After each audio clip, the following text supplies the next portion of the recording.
Goeiemôre, dit is Vrydag die 27ste Februarie. Ons lees vanoggend Psalm 32 vers 10 se tweede gedeelte en vers 11. Wie op die Here vertrou, troue liefde omring hom.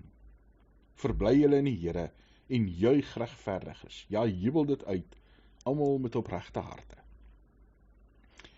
Mag ons onthou dat God ons omring met sy liefde, met sy trou. Al wat ons moet doen is om op hom vertrou. Sy genade vat en sê ja, Here. En dan 'n lewe lei waar ons vir die Here dankie sê, waar ons die Here loof en prys vir dit wat hy vir ons doen. Met opregte harte, met 'n eerlikheid, met 'n oog wat raak sien wat God rondom ons doen, met 'n hart wat sy liefde beleef, ja, met hande en voete wat deel in God se genade vir die wêreld. Mag ons, soos die psalmdigter sê, ons verbly in die Here. Ons vreugde, ons hoop, ons krag in hom vind. En dan vir die Here sê, Here, U is die Almagtige. By U is daar vir ons vreugde. Kyk rondom jou.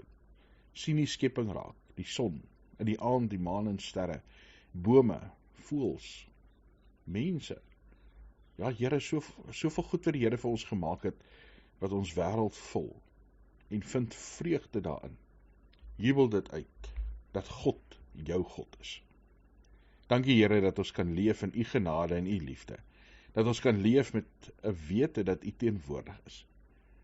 Mag ons op U vertrou, besef dat U troue liefde ons omring, en dan 'n lewe leef van blydskap, want U is die groot, almagtige God, die skepper van hemel en aarde, die Alfa en Omega, die begin en einde van alle dinge. Here, ons kan met mense woorde nie werklik U grootheid en die godheid beskryf nie. En tog word die mens en kom woon tussen ons. Gee die Bybel vir ons, en ons kan dit lees in ons eie taal en dit verstaan, en ons kan bid en weet dat U ons hoor. Daarvoor wil ons U loof en prys, wil ons vir U dankie sê. Mag ons lewens 'n getuienis van U groot en goedheid wees. Mag ander by ons ook U vreugde, U hoop vind. Ons bid Here dat elkeen wat hierna luister, elkeen wat U naam aanroep, U krag sal beleef. In Jesus Christus se naam. Amen.